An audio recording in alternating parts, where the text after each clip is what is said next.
हाँ जी, कैसे हो आप सब। सीए इंटर नवंबर 2024 या मई 2025 के सभी स्टूडेंट, मतलब जिनका अभी फ्रेश बैच स्टार्ट हुआ है, ये हमारा एमसीक्यू लेवल का टेस्ट है। आपके फर्स्ट वीक में जितना भी आपने पढ़ा, ये उसका स्टैंडर्ड सॉल्यूशन है। जो भी गूगल ड्राइव वगैरह के बच्चे हैं या जो लाइव के हैं, उन सबको ये टेस्ट टेलीग्राम पे, मेरे टेलीग्राम पे तो मिल ही जाएगा, और साथ में ही ये आपके ड्राइव पर अपलोड भी हो जाएगा।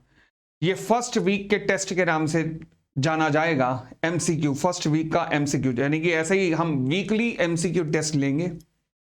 जो भी उस वीक में किया होगा उसकी परफॉर्मेंस देखेंगे, और फिर हर 15 दिन के बाद आपका सब्जेक्टिव टेस्ट होगा।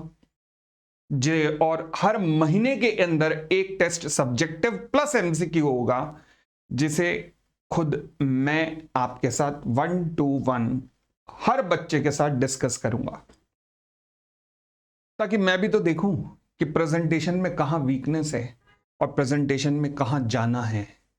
ठीक है, तो अब जितने भी वो सभी स्टूडेंट जिनका अटेम्प्ट नवंबर 24 या मई 25 है, आपका पहला सब्जेक्टिव टेस्ट 10 मार्च को है। कौन सा? 10 मार्च को। तो जितना भी हम लोग, जर्नल मीटिंग उस टाइम तक खत्म हो चुका होगा, तो मैं कह सकता हूं कि पहले टेस्ट के अंदर सेक्शन 96 से लेकर सेक्शन 122 तक सभी का सभी चीजें आएंगी। 96 से लेकर 122, जिसकी एग्जाम में भी वेटेज अप्रोक्सीमेटली 8 नंबर की होती है, तो वो टेस्ट सब्जेक्टिव प्लस एमसीक्यू के रूप में आपके पास 10 मार्च को मिलेगा, और आपकी डिस्कशन 1:1 मेरे साथ होगी उस टेस्ट के अंदर, ताकि मैं आपकी परफॉर्मेंस एनालाइज कर सकूं कि आगे कितनी दूर अभी जाना है। ठीक है जी। तो आज हम इस एमसीक्यू टेस्ट, ये सो कॉल्ड एमसीक्यू नहीं था, ये मतलब वन लाइनर टेस्ट था या वन पॉइंटर टेस्ट था, जिसमें आपको कुछ नंबर्स निकालने थे और देखना था कि सही हैं या गलत हैं। तो अभी तक हमने जो चैप्टर, अभी तक जो हमने टॉपिक्स किए, वो कुछ डेफिनेशंस की थी, गवर्नमेंट कंपनी की, एसोसिएट कंपनी की, होल्डिंग सब्सिडरी की, प्राइवेट कंपनी की, पब्लिक कंपनी की, लिस्टेड कंपनी की। तो based on those definitions only ये टेस्ट आपका बनाया गया था। ठीक है, चलिए तो आइएगा मेरे साथ शुरू करते हैं। पहला क्वेश्चन था, Fortune Traders Limited was registered as a private limited company. There are 264 members in the company as noted below, directors and their relative employees, ex-employees, 5 couples, others. ये क्वेश्चन देखकर कईयों को याद आ गया होगा, ले भाई फाउंडेशन की याद दिला दी आज पोपली ने। हाँ, फाउंडेशन की याद दिला दी, बहुत अच्छा। बट फाउंडेशन में जो कॉन्सेप्ट बिखरे पड़े थे, उन्हें संवारने की कोशिश हम कर रहे हैं आज। क्वेश्चन नंबर 2 अगर आप इससे कंपेयर करें, क्वेश्चन नंबर 2 से जरा इसे कंपेयर करना, क्वेश्चन नंबर 2 से ये लो जी, क्वेश्चन नंबर 2 से जरा कंपेयर करना, क्वेश्चन नंबर 2 से इसे। तो क्वेश्चन नंबर 1 में क्या लिखा है? Director and there relative. Question number 2 में क्या लिखा है? डायरेक्टर्स 15, यहां डायरेक्टर एंड देयर रिलेटिव 134। और ये क्या मतलब हुआ? हमें क्या करना है, ध्यान से सुनना।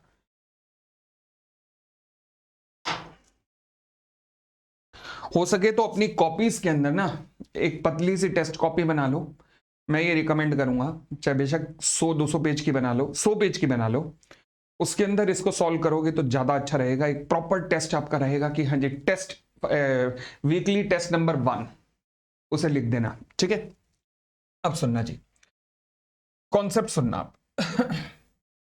कॉन्सेप्ट ये है दोस्तों कि डायरेक्टर जो है ना, वो 2 तरीके के होते हैं। डायरेक्टर 2 तरीके के होते हैं। एक होते हैं एग्जीक्यूटिव डायरेक्टर, और एक होते हैं नॉन एग्जीक्यूटिव डायरेक्टर।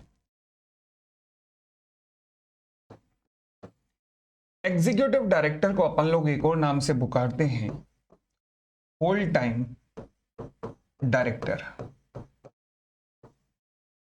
और इन्हें अपन लोग एक और नाम से पुकारते हैं एक्सपर्ट डायरेक्टर। ठीक है, ये कुछ ऐसा ही है जैसे कि पार्टनरशिप एक्ट के अंदर हमें सिखाती थी हमारी मैडम की, एक्टिव पार्टनर होता है, एक स्लीपिंग पार्टनर होता है ना। बिल्कुल ये लगभग समझ लो मिलता जुलता ही कॉन्सेप्ट है, वैसा ही कॉन्सेप्ट है। होल टाइम या एग्जीक्यूटिव मतलब एक एक्टिव डायरेक्टर है जो सुबह से शाम तक कंपनी में काम करता है। क्योंकि सुबह से शाम तक कंपनी में काम करता है तो ये एम्प्लॉयज कंसीडर्ड किए जाते हैं। बट नॉन एग्जीक्यूटिव और एक्सपर्ट ये कभी कभार आते हैं, 10 दिन में एक बार, 20 दिन में एक बार, एक हफ्ते में एक बार। They are not employ, not an employ. ये एम्प्लॉय कहीं से भी कंसीडर्ड नहीं किए जाते। इतनी बात भी क्लियर हो गई है।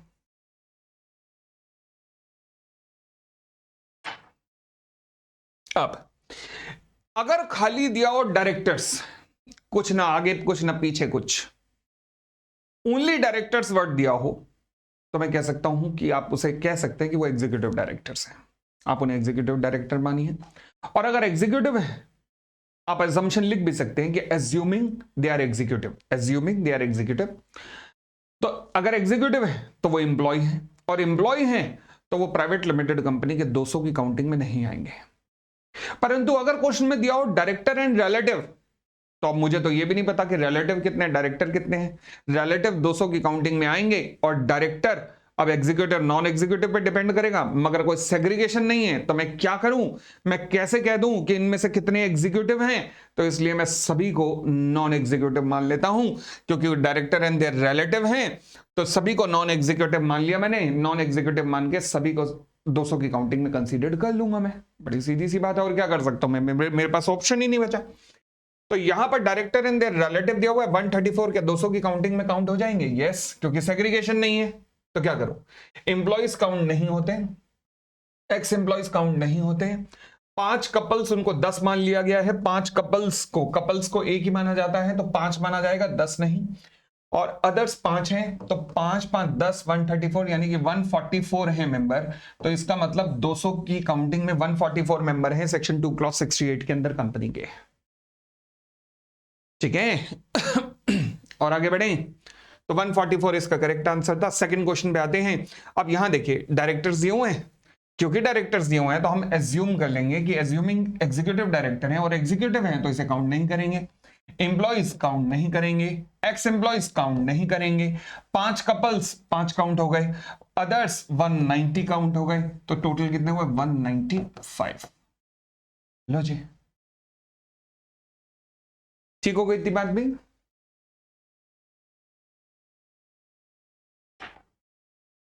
चले, फिर कहता है जब paid up share capital of the ABS private limited is 1 crore, consisting of 8 lakh equity share of ₹10 each, fully paid up, and 2 lakh cumulative preference share of ₹10 each fully paid up. XYZ Private Limited and BCL Private Limited are holding 3 lakh and 1,50,000 shares respectively in the AVS. XYZ and BCL are the subsidiary of the TSR. With reference to the Companies Act, examine whether AVS is a subsidiary of TSR. Section 2 clause 87 discuss करता है दो कंपनियों में holding subsidiary relationship कब कब हो सकता है। तो वो 2 सिनेरियो की बात करता है, जिसमें से एक सिनेरियो ये है कि अगर एक कंपनी दूसरी में majority of the voting right hold करती है। वोटिंग राइट किसके पास होती है, इक्विटी। तो इसका मतलब प्रेफरेंस कंसीडर नहीं करने, इक्विटी देखनी है। अच्छा, ये वोटिंग राइट डायरेक्टली होल्ड होनी चाहिए या इनडायरेक्टली अपनी सब्सिडरी के थ्रू भी हो सकती है। लॉ कहता है इनडायरेक्टली अपनी सब्सिडरी के थ्रू भी आप कर सकते हो। तो क्या मैं कह सकता हूं कि यहां पर टीएसआर, ये जो टीएसआर नाम की कंपनी है, ये अपनी 2 सब्सिडरी कंपनियों XYZ और BCL के थ्रू टोटल कितने शेयर होल्ड करती है, 1,50,000 प्लस 3 लाख, यानी कि 4,50,000 आउट ऑफ 8 लाख। तो 50% से ज्यादा हो गए। मुझे 2 लाख के प्रेफरेंस शेयर देखने की जरूरत नहीं है, क्योंकि वो वोटिंग पावर में कंसीडर्ड नहीं होंगे। वोटिंग पावर में 8 लाख कंसीडर्ड होंगे। 8 लाख में से 4,50,000 होल्ड करती है अपनी 2 सब्सिडरी के थ्रू। तो इसका मतलब होल्डिंग सब्सिडरी रिलेशनशिप हो गया दोनों के बीच में। Yes yes yes yes. तो ये क्वेश्चन अभी तक देख रहे हो बेसिक्स चल रहे हैं, मगर फाउंडेशन के लेवल के ही थे। कुछ क्वेश्चन फाउंडेशन के ही लेवल के चल रहे हैं। ठीक है, वो अब कॉन्सेप्ट फाउंडेशन का है यहां तक, तो हम क्या करें, तो इसलिए चल रहे हैं। ठीक है ना। आगे अगला क्वेश्चन, ये क्वेश्चन भी फाउंडेशन की कभी आरटीपी में आया था, और बट बहुत अच्छा क्वेश्चन है और इंटर का लेवल का बनता है। तो इसलिए क्योंकि इंटर में अभी तक उसने ये लेवल उठाया नहीं है काउंटिंग में। हालांकि उसने प्राइवेट कंपनी की काउंटिंग ही पिछले 10 साल से नहीं पूछी, वो कहता है फाउंडेशन में करके आ रहे हैं, बट फिर भी ये लेवल बहुत अच्छा है, इंटर में भी आंसू निकाल सकता है। चलिए,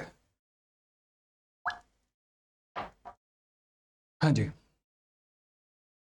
Jagannath oil limited is a public company and having 220 member of which 25 member were employed in the company during the period 1 अप्रैल 2006 से 28 जून 2016 तक। इस पूरे टेन्योर के अंदर ये एम्प्लॉय थे। They were allotted shares in the Jagannath oil limited, यानी कि ये 25/220 की काउंटिंग में नहीं आने चाहिए। अच्छा, they were allotted shares in the Jagannath Oil Limited first time on the 1st July 2007, okay, which were sold by sold, oh अच्छा, मतलब एम्प्लॉयमेंट छोड़ने के बाद 28 जून 2016 को एम्प्लॉयमेंट छोड़ने के बाद 1 अगस्त को इन्होंने शेयर भी बेच दिए हैं। अच्छा, after some time on 1st of December 2016 each of these 25 members acquired share in the Jagannath Oil Limited which they were holding till date, okay, इन्होंने 1 दिसंबर को दोबारा शेयर एक्वायर किए जो ये आज भी होल्ड कर रहे हैं, मगर जब 1 दिसंबर को एक्वायर किए तब तक ये एम्प्लॉय तो है नहीं, अब एम्प्लॉय नहीं है तो 200 की काउंटिंग में काउंट होंगे। Now company want to convert itself into a private company, state with reason whether Jagannath oil limited is required to reduce the number of members.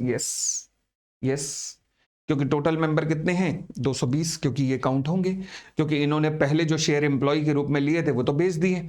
1 दिसंबर 2016 को जब इन्होंने शेयर लिए तब ये एम्प्लॉय नहीं थे, तो ये बाकी लोगों की तरह मेंबर्स की काउंटिंग में काउंट होंगे, इन्हें बेनिफिट नहीं मिलेगा। एम्प्लॉयज जो काउंट नहीं होते वो वाला बेनिफिट इन्हें नहीं मिलेगा, तो ये काउंट होंगे। यस, तो जगन्नाथ ऑयल लिमिटेड को रिड्यूस करने की जरूरत है। यस, क्योंकि नंबर ऑफ मेंबर कितने हैं 220।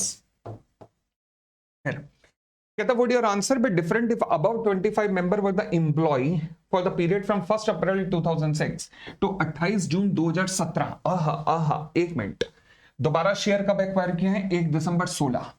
जब 1 दिसंबर 16 को शेयर मिले तो क्या उस वक्त आप एम्प्लॉय थे? यस, क्योंकि आपकी एम्प्लॉयमेंट 28 जून 2017 तक चली है, तो इसका मतलब आप एम्प्लॉय थे। तो क्या आप काउंट हो गए? नहीं, तो 220 माइनस 25 कर दो तो 195, तो यानी कि जगन्नाथ ऑयल लिमिटेड को अब रिड्यूस करने की जरूरत नहीं है क्योंकि 195 है, तो इसका मतलब not required to reduce, required नहीं है to reduce the number of members क्योंकि 195 है। ये समझ आ गई बात? तो अच्छा क्वेश्चन है इस कॉन्सेप्ट के ऊपर, और आगे बढ़ते हैं। अगला क्वेश्चन कहता है following are the sum of the security. अब ये एक्चुअल में क्वेश्चन आया है जो कि आपका इंटर लेवल पे बनता है, हालांकि वो अभी तक जितने क्वेश्चन हुए वो फाउंडेशन में भी कहीं ना कहीं पढ़े होंगे आपने। ये इंटर के लेवल का प्योर क्वेश्चन है जो नई पहली बार आप पढ़ रहे हैं। Following are some of the security issued by the different companies related with each other as follow. Company क्लेशरेट लिमिटेड सिक्योरिटी कौन सी इशू की है? Listed, non convertible, redeemable preference shares, private placement basis. देखो जी, वैसे तो लिस्टेड कंपनी की डेफिनेशन सेक्शन 2 क्लॉज 52 कहती है कि कोई भी कंपनी जिसकी कोई भी सिक्योरिटी किसी भी स्टॉक एक्सचेंज पे लिस्ट है। फिर हमने आगे चल के पढ़ा कि स्टॉक एक्सचेंज 3 तरीके की हो सकती है, एक मेन बोर्ड, एक एसएमई बोर्ड, एक इनोवेटिव ग्रोथ प्लेटफॉर्म। फिर इनोवेटिव ग्रोथ प्लेटफॉर्म पे वो कंपनी आती है जो कि प्राइवेट प्लेसमेंट करती हैं। फिर प्राइवेट प्लेसमेंट करती हैं तो फिर हमने कुछ के एग्जम्पशन दे रखी है। किस किस को एग्जम्पशन दे रखी है कि ये लिस्टेड कंपनियां नहीं मानी जाएंगी अगर ये इनोवेटिव ग्रोथ प्लेटफॉर्म पे लिस्टेड है, यानी कि इन्होंने प्राइवेट प्लेसमेंट किया है।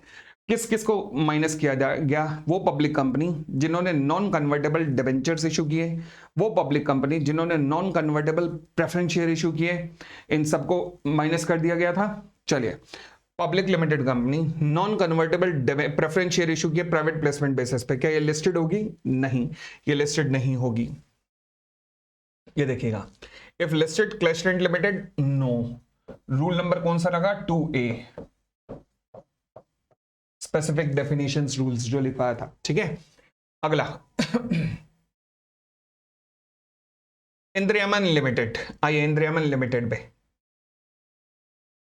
listed non-convertible debt security issued on a private placement basis। again non-convertible debt security private placement basis, क्या ये listed कंपनी होगी? नो, तो वहां लिख लीजिएगा आंसर सेकंड वाले में, नो, ये भी नहीं होगी। थर्ड, सजगता private limited listed non convertible debt security. हाँ जी, कोई प्राइवेट लिमिटेड कंपनी जिसके डिबेंचर्स लिस्टेड है या डेट सिक्योरिटी लिस्टेड है प्राइवेट प्लेसमेंट बेसिस पे, क्या वो लिस्टेड होगी? नहीं, वो भी लिस्टेड नहीं होगी, तो यहां पे भी हो गया नो।